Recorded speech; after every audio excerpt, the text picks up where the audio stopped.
baju ilegal, Pak. Kan akan kita menyampaikan bahwa pemerintah akan melakukan pengetatan besar-besaran terhadap praktik impor ilegal, utamanya impor barang bekas atau thrifting yang selama ini dianggap memanfaatkan celah hukum.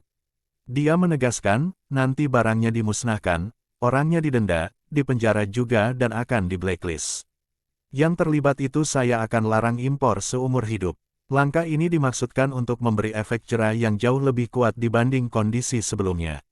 Pengetatan ini juga bersandar pada sejumlah regulasi yang mengatur impor barang bekas, khususnya pakaian bekas, barang bekas lainnya dan barang dalam keadaan tak baru, used. Berikut beberapa poin penting. Undang-Undang Nomor 7 Tahun 2014 tentang Perdagangan. Pasal 47 Ayat 1, setiap importir wajib mengimpor barang dalam keadaan baru. Ayat 2, dalam hal tertentu, Menteri dapat menetapkan barang yang diimpor dalam keadaan tidak baru. Ayat 3 dan 4 penetapan lebih lanjut dan persetujuan impor barang dalam keadaan tidak baru diatur dengan Peraturan Menteri. Peraturan Menteri Perdagangan Nomor 40 Tahun 2022. Dalam lampiran 2 angka 4 disebut bahwa jenis barang dilarang impor, barang lartas, termasuk kantong bekas, karung bekas, dan pakaian bekas. Ini memperkuat posisi bahwa impor pakaian bekas secara umum dilarang. Peraturan Menteri Perdagangan Nomor 36 Tahun 2023. Pasal 20 Ayat 1 menyatakan importir wajib mengimpor barang dalam keadaan baru. Ayat 2 memberi pengecualian bahwa dalam keadaan tertentu barang dalam keadaan tidak baru dapat diimpor, misalnya barang modal, peralatan pemulihan bencana, sisa atau scrap industri. Beberapa peraturan lama seperti Permendak No. 51 MDAGPER 7/2015 tentang larangan impor pakaian bekas telah dicabut atau digantikan regulasi baru. Menke Purbaya dan sejumlah media memaparkan sejumlah alasan dan konsekuensi dari praktik impor barang bekas ilegal.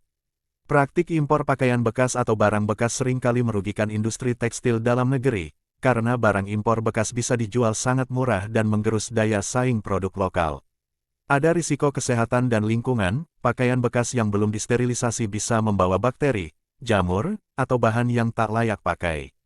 Regulasi yang ada menunjukkan bahwa barang bekas masuk kategori barang larangan pembatasan lartas. Sanksi yang disiapkan, pemusnahan barang hasil sitaan impor ilegal, barangnya dimusnahkan. Denda finansial besar terhadap importir ilegal.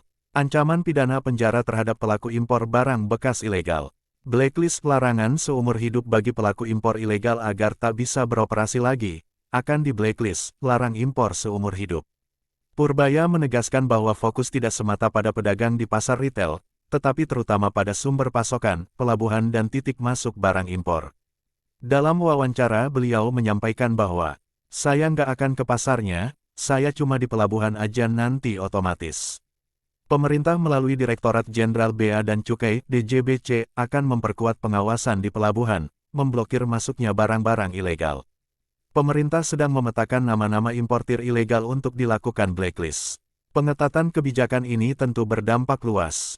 Bagi industri tekstil dan produk dalam negeri, mendapat peluang memperkuat daya saing karena impor bekas murah akan ditekan. Bagi pedagang thrift atau balepres, yang selama ini mengandalkan impor barang bekas, mereka akan menghadapi risiko suplai yang menurun, kenaikan biaya, atau dilarang beroperasi jika terbukti ilegal. Purbaya menyampaikan bahwa apabila pasokan impor ilegal dikurangi maka secara otomatis pedagang pasar akan beralih ke barang-barang lain. Bagi konsumen, kemungkinan harga barang bekas impor naik atau komposisinya berubah. Bagi penegakan hukum dan fiskal, dengan pemusnahan barang ilegal dan sanksi yang lebih berat, pemerintah berharap dapat mengamankan penerimaan negara dan menjaga regulasi. Meski regulasi dan pernyataan sudah cukup tegas, tetap ada tantangan. Identifikasi dan penelusuran pelaku impor ilegal yang memanfaatkan celah regulasi atau pengalihan modus agar terlihat legal. Koordinasi antar instansi, Bea Cukai, Kementerian Perdagangan, Kementerian Keuangan agar tidak ada tumpang tindih atau kebocoran. Menjaga keseimbangan antara penindakan keras dan perlindungan pelaku usaha yang legal agar tidak dampak negatif ke UMKM secara luas. Keterbatasan sumber daya dan pengawasan di pelabuhan dan titik masuk barang. Dengan regulasi yang semakin diperkuat dan pernyataan tegas Menke Purbaya, pemerintah menunjukkan sinyal bahwa era kelonggaran bagi impor ilegal, khususnya pakaian bekas dan barang bekas lainnya, diperkirakan akan segera berakhir. Konsekuensi bagi pelaku ilegal bukan hanya denda atau penyitaan barang, tapi potensi larangan operasi seumur hidup melalui blacklist. Pasar dan pelaku usaha harus melakukan adaptasi, sementara industri dalam negeri berpeluang untuk lebih berkembang. Jangan lupa subscribe, like dan share serta tulis pendapatmu di kolom komentar.